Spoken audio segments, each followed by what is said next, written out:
ಮೂರನೇ ಬಾರಿ ಪ್ರಧಾನಮಂತ್ರಿಯಾಗಿ ನರೇಂದ್ರ ಮೋದಿ ಅವರು ಅಧಿಕಾರ ಸ್ವೀಕರಿಸಿದ ಮೇಲೆ ಈ ಬಾರಿಯ ಮೊದಲ ಬಜೆಟ್ನ ಮಂಡನೆಯನ್ನ ಕೇಂದ್ರದ ವಿತ್ತ ಸಚಿವೆಯಾಗಿರ್ತಕ್ಕಂಥ ನಿರ್ಮಲಾ ಸೀತಾರಾಮನ್ ಮಂಡನೆ ಮಾಡಿದ್ದಾರೆ.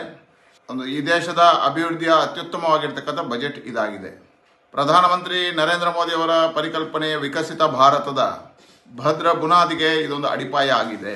ರೈತರಿಗೆ, ಮಹಿಳೆಯರಿಗೆ, ಯುವಕರಿಗೆ ಮುಂದಿನ ದೂರದೃಷ್ಟಿಯ ಬಜೆಟ್ ಇದಾಗಿದೆ. ಗ್ರಾಮೀಣ ಅಭಿವೃದ್ಧಿಗೆ ಸುಮಾರು 2.66 ಲಕ್ಷ ಕೋಟಿ ರೂಪಾಯಿಗಳನ್ನು ಮೀಸಲಿಟ್ಟಿರುವಂಥದ್ದು.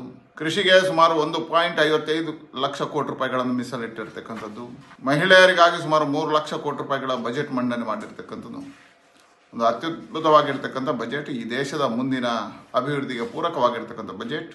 ವಿಶೇಷವಾಗಿ ಯುವಕರಿಗಾಗಿ ಮುದ್ರಾ ಸಾಲ ಮೇಳದ ಅಡಿಯಲ್ಲಿ ವಿಶೇಷ ಯೋಜನೆಗಳನ್ನು ಪರಿಕಲ್ಪನೆ ಮಾಡಿರ್ತಕ್ಕಂಥ ಒಂದು ಅತ್ಯುತ್ತಮವಾಗಿರ್ತಕ್ಕಂಥ ಬಜೆಟ್ ಆಗಿದೆ. ಈ ದೇಶದ ಮುಂದಿನ ಅಭಿವೃದ್ಧಿಯ ಪಥವನ್ನು ಮುಂದುವರಿಸುವಂಥ ಬಜೆಟ್. ನರೇಂದ್ರ ಮೋದಿ ಅವರಿಗೆ, ವಿತ್ತ ಸಚಿವೆ ನಿರ್ಮಲಾ ಸೀತಾರಾಮನ್ ಅವರಿಗೆ ಅಭಿನಂದನೆಗಳನ್ನು ಸಲ್ಲಿಸ್ತೇನೆ.